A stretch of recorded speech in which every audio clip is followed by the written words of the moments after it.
miks mitte, loomulikult Eesti tantsu, me oleme ise eestlased ju ja Eesti tants on kõige ägedam. Kas pigem hea pasta või värske salat?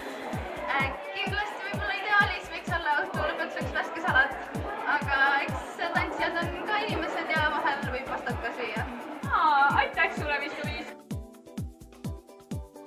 Siin on nii palju ilusaid tantse ja veel ilusamaid sõpru ja inimesi ja tantsuõpetajaid ja tantsijaid ja meeskonda ja kõik.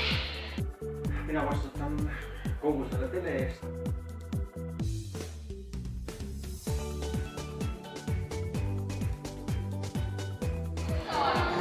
Raido!